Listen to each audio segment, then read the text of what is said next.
আমার পেটে যখন সন্তান এলো তখন সিদ্ধান্ত নিলাম সন্তানের জন্ম শ্বশুরবাড়িতে হবে, বাবার বাড়িতে যাব না। কিন্তু শেষ পর্যন্ত এই সিদ্ধান্তে অটল থাকতে পারিনি। গর্ভধারণের পর থেকে লক্ষ্য করলাম প্রবলভাবে পেটে ব্যথা করছে। ব্যথাটা এত তীব্র ছিল যে চলাফেরা করতে কষ্ট হয়ে যেত।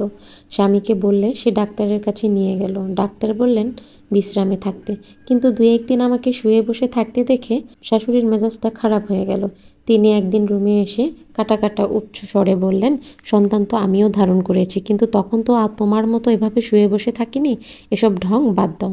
তারপর রুম থেকে বেরোনোর সময় গজগজ করে বললেন, যত সব ফাঁকিবাজ, কাজ না করার ধান্দা। ডাক্তারের কথা আর মানা সম্ভব হলো না। প্রবল ব্যথা নিয়ে সংসারের কাজ করে যেতে লাগলাম। কাজ বেশি করতে হতো, কারণ কাজের লোক রাখা শাশুড়ি পছন্দ করতেন না। আমার স্বামী ব্যবসায়ী, কিন্তু তখন তার ব্যবসার খারাপ যাচ্ছিল, তাই আগের মতো খরচ করতে পারছিলেন না। গর্ভকালীন সময়ে মেয়েদের যে বাড়তি পুষ্টিকর খাবার খেতে হয় এটা সে বুঝতো। সে তার সাধ্য অনুযায়ী আমার জন্য দুধ, ডিম, ফলমূল কিনে আনতেন। বাড়ির সবার জন্য এসব খাবার কেনার সাধ্য ছিল না তার। অবশ্য আমার শ্বশুর তখনও চাকরি করতেন, এসব খাবার তিনি অনায়াসে কিনতে পারতেন, কিন্তু তা না করে এবং ছেলের আর্থিক সমস্যার কথা বিবেচনা না করে ছেলের উপর খেপে গেলেন। আমাকে শুনিয়ে একদিন আমার স্বামীকে বললেন, তোকে জন্ম দিয়েছি, লালন পালন করে বড় করেছি, আর আজ তুই বাবা মাকে দুধ, ডিম, ফলমূল না খাইয়ে পরের ঘরের মেয়েকে খাওয়াচ্ছিস, এত নিচে নামলি কি করে তুই? শাশুড়ি তখন বললেন, বউ পেয়েছে, এখন কি আর বাবা মার কথা মনে থাকবে? নিমক হারাম ছেলে।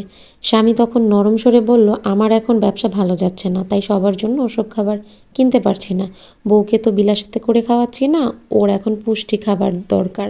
তারপর বলল, কথা দিচ্ছি ব্যবসা মন্দা কেটে গেলে আপনাদের জন্য ভালো খাবার প্রতিদিন কিনব। এরপর বলল, বাবা আপনি তো এখনও আয় করেন, আপনি চাইলে তো ওসব খাবার কিনতে পারেন। শ্বশুর ধমকে বললেন, চুপ থাক, কথা বেশি বলিস তুই, আমরা কিছুই বুঝি না তাই না? প্রেম উতলে পড়ছে বউয়ের জন্য। স্বামী সে রাতে বিষণ্ণ গলায় আমাকে বলল, সামান্য কিছু পুষ্টিকর খাবার তোমাকে দিতে চেয়েছিলাম, তাও পারলাম না। ওকে সান্ত্বনা দিয়ে আমি বললাম, তুমি মন খারাপ করো না, তোমার অবস্থা বুঝতে পেরেছি।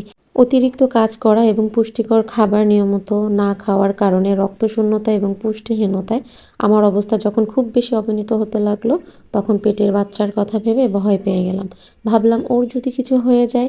সেই ভয় থেকে অতঃপর শ্বশুর বাড়িতে সন্তান জন্ম দেওয়ার সিদ্ধান্ত থেকে সরে আসতে বাধ্য হলাম এবং আমার স্বামীকে বললাম, আমার বাবার বাড়িতে দিয়ে আসো। বাবার বাড়িতে যাওয়ার পর আমার বাবা মা আমাকে দেখে হু হু করে কেঁদে উঠল। শারীরিক অবস্থা এতটাই খারাপ ছিল। যাই হোক, যথাসময়ে আমার একটা ছেলে সন্তানও হলো। যদিও ওর ওজন প্রয়োজনের তুলনায় কম ছিল, তার মধ্যে পুষ্টিহীনতার ছিল অনেক অভাব।